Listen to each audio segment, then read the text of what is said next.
Hola, comment ça va vous? Moi ça va et aujourd'hui j'ai enfin décidé de vous dire les raisons pourquoi je pars de YouTube. J'avoue que j'ai longtemps réfléchi à faire cette vidéo parce que un jour je voulais la faire, un autre jour je me suis dit vas-y, est-ce que ça vaut vraiment le coup? Et je me suis dit à un moment donné, Camille, par sincérité je préfère vous le dire, je vous propose de vous installer dans votre lit avec un petit plaid, un petit café. Non, c'est dégueulasse le café, on va pas se cacher les choses. Et je vais pas commencer par vous dire que j'étais occupée, c'est pour ça que j'ai fait des pauses, non.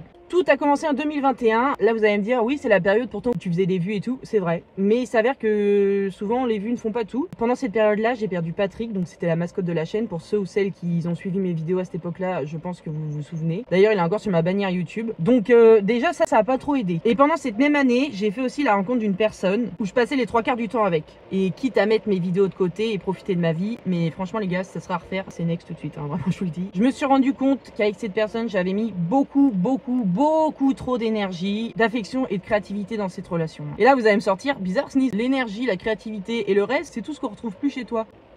Bizarre, non? Je vais clarifier les choses. En fait, cette personne a absorbé, entre guillemets, ma passion et ma personnalité. C'est un peu comme si j'avais déplacé mon investissement émotionnel et créatif dans cette amitié plutôt que dans mes vidéos. En aucun cas, je dis que cette personne était mauvaise. En vrai de vrai, il y a eu du bon et heureusement. Mais maintenant que je suis plus en contact avec cette personne, il m'est difficile en vrai de...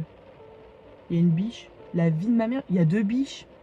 Non, je suis désolée, c'est pas le moment, mais... Cette personne, elle m'a quand même apporté du bon. Ça serait un peu déplacé de cracher sur cette personne, mais il faut quand même que j'en parle un minimum parce que c'est un peu la base de mes posts sur YouTube. Mais maintenant que je suis plus en contact avec cette personne, c'est vrai que mon état d'esprit, bah, il veut pas revenir comme avant. J'ai le seum. Oui. Et il faut pas oublier, mais à force de faire des pauses, le temps passe et c'est vrai que vous, de votre côté, vous avez sûrement évolué. Moi, je sais qu'il y a des abonnés, ils avaient 12 ans, maintenant ils en ont 18, donc c'est vrai que bon, il y a une tranche qui fait que t'es peut-être passé à autre chose aussi. Oui. Ça, je le comprends complètement. Après, il faut se dire que la vie, elle est faite d'expériences comme ça. Hein. Mais si elle pouvait aller chez quelqu'un d'autre, ça m'arrangerait. T'es la meuf qui veut pas avoir de problème, qui fout tout trop bien. Et là, c'est le gros problème. J'avais besoin de vous parler depuis le temps. Sans déconner, ça va faire très longtemps que je fais ce genre de concept. À cette même période, j'ai remis en question le statut de ma chaîne qui est en lien avec les challenges. C'est vrai que moi, les challenges, j'adore. Créer le personnage, inventer l'univers, faire vivre l'histoire, ça, c'est quelque chose que j'adore. Mais il y a un mais. À cause des challenges, il y a toujours quelque chose qui me freine. Parce que moi, je sais que personnellement, depuis 2013, je suis sur YouTube, donc je commence à comprendre un peu les choses. Et je sais que par beaucoup de créateurs, l'univers horror challenge, c'est souvent vu comme du putaclic. Quand je suis arrivée et que j'en ai fait, c'était vu un peu comme en mode, je me fous un peu de la gueule des gens qui font ça, tout en étant sérieuse dans l'histoire. Je sais pas, j'ai fait un remix et j'ai eu la chance, grâce à ça, je pense, de ne pas me retrouver dans les dramas. Après, c'est aussi à vous de me dire dans les commentaires si vous voulez que je continue les challenges. Mais c'est vrai que ça a été un peu un frein parce que une période, je me suis dit en fait, mais ça va me bloquer de fou. Sur 10 créateurs qui sont pas du tout dans le thème de l'horreur, et ben je vais être mal vue facilement à 8. Et je sais que ça peut me poser problème. C'est un truc qui me fait chier et vraiment. Par exemple, les feats avec des youtubeurs que j'aimais bien et que j'ai discuté avec eux, j'ai jamais réellement eu de réponse favorable parce que eux ils étaient pas du tout intéressés par ce que je faisais, donc ça me met une barrière en fait. Là ça me fait un peu chier, ouais. De base Nice c'est un peu la youtubeuse qui avait qui avait 16 ans 17 ans, qui s'amusait à faire des jeux d'horreur et tout, et du jour au lendemain c'est vrai que j'ai changé de concept et ce concept là m'a permis d'avoir des milliers d'abonnés. D'ailleurs je vous remercie parce que franchement ça fait grave plaisir et j'espère que ça continuera, même si en ce moment il y a une petite pause et cette fois-ci c'est pas moi qui l'ai fait. J'étais grave perdue à ce moment là parce que d'un côté c'est des vidéos que je kiffais faire et que je kiffe toujours, mais un petit peu moins parce que c'est vrai que j'ai été freinée par beaucoup de choses. Mais j'aime quand même les faire, on va pas se mentir. Il y a un concept qui arrive d'ailleurs dans pas longtemps. J'espère que ça va vous plaire. En tout cas, n'hésitez pas à aller liker la vidéo quand elle sortira parce que ça pourra me permettre de me dire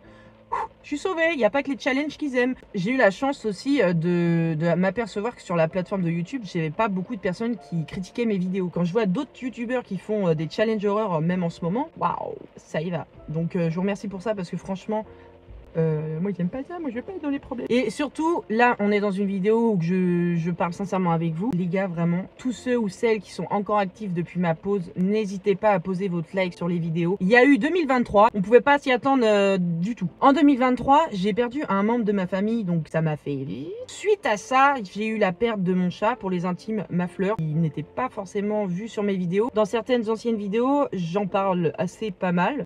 Oh, il y a ma fleur! Coucou chérie! Mais des fois je pars complètement de la vidéo. Bah non mais attends, il y a mon chat. Quand il y a un animal que t'aimes, et bah même si tu fais une vidéo, tu t'en fous. Tu prends le temps qu'il faut parce que ce n'est pas éternel. C'est lui le mec qui a mon chat. Salut garçon. La descente qui était un peu une descente rapide a fini extrême. C'est vrai que ça m'a pas du tout aidé non plus. Et arrive fin 2024 où que j'ai perdu Albi, mon furet.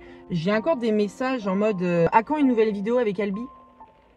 C'est pas que j'ai pas spécialement envie d'en parler, mais quand je vois ce genre de message, je vous en veux pas du tout parce que vous n'êtes pas censé être au courant des choses. Mais moi, ça me fait quelque chose parce que je me dis, bah merde, en fait, déjà ça me prouve que je vous parle pas assez. Il était temps que je vous en parle. À partir de tous ces événements-là, fin 2024, j'ai voulu revenir parce que YouTube de base, c'est une passion depuis 2012, je crois. C'est vraiment l'endroit où je me sens libre de discuter parce que je suis quelqu'un qui est assez fermé, insociable. Voilà, j'aime bien être un peu dans mon monde et c'est vrai qu'en faisant mes vidéos, ben, je vous parle comme si genre je vous connaissais. Et il y a 2 mois, je suis revenue sur YouTube, mais je savais pertinemment que j'allais pas faire la même audience. Je passe quand même de 200 000, 400 000 vues à 3000 vues. Ça touche un peu mon ego forcément parce que bon, quand tu fais des vidéos, personne d'autre dira l'inverse. Quand tu fais des vidéos, t'aimes bien qu'elles soient vues parce que le but de faire une vidéo, c'est de partager un moment. Mais d'un côté, je me dis, c'est complètement logique que les personnes, bah, elles restent pas. Moi, je me mets à votre place. Si la personne que j'aime bien, elle est régulière et tout, je reste. Si je vois qu'elle est sous de ma gueule, je m'en vais.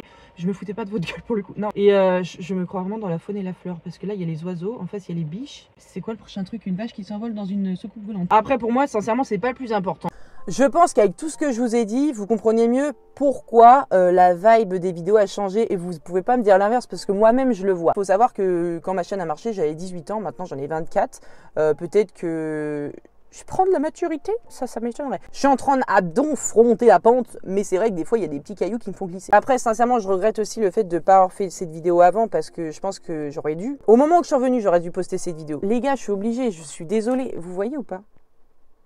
C'est un bébé biche. Après, il faut aussi noter que parfois je suis lunatique. Hein. Un jour ça va être oui, un jour ça va être non, sans raison. Hein. C'est juste ça. Hein. Du moins que c'est pas des sangliers, j'en ai rien à foutre. Je croise les doigts à un minimum que cette vidéo fera à peu près un certain nombre pour que les gens comprennent pourquoi je suis partie. Parce que miskin, s'il y a que moi qui vois la vidéo, je suis un peu dans la merde. Mais pour tous ceux ou celles qui sont toujours restés là depuis que je suis revenue, sincèrement, merci. Et vraiment les gars, pensez pas que c'est pas parce que je suis certifiée et que j'ai 100 000 abonnés que je regarde pas les noms et tout ça. Et je vois des noms qui sont souvent revenus et ça fait très plaisir. Après YouTube c'est autre chose. Hein. YouTube par contre je l'ai un peu de travers parce que je sais très bien, très bien, il fait noir ou c'est moi, il va y avoir une tempête, je vais continuer à parler, j'en ai rien à foutre. Tant que j'ai pas fini de dire ce que j'ai envie de dire, je reste là. Parce que je sais pertinemment qu'il y a plein d'abonnés là en 2019-2020 qui ont mis les cloches. Ils ont mis les cloches, je le sais, j'avais reçu des notifications et tout, il y en avait énormément. Ils n'ont pas pu tous partir, sinon ils seraient désabonnés, ils ne sont pas désabonnés. Il y en a énormément qui ne sont pas mis au courant que je suis revenue. Et ça fait pas plaisir. C'est impressionnant les gars ce que je vois. Vous voyez pas, je suis navrée. Hein. Mais je le vois la nature vivre là, c'est waouh. Ça fait plaisir. Je pense que c'est le destin. Il a dit tiens, t'as une vie de merde, je vais te mettre des biches à t'occuper. Enfin bon, je pense que j'ai dit le plus important. Tout le monde a des galères. Surtout si vous en avez et que vous savez pas à qui parler, bah n'hésitez pas à me dire dans les commentaires. Je sais, je suis pas la psychologue du quartier. Après, n'hésitez pas à me dire dans les commentaires si vous aussi vous passez des périodes assez compliquées. On avisera ensemble. Après, je sais, genre, y en a qui vont pas prendre ça au sérieux parce que je parle pas genre en mode comme ça, tu sais, comme ça là. Non, ça c'est pas moi, je peux pas. Je remercie une dernière fois vraiment toutes les personnes qui sont restées là.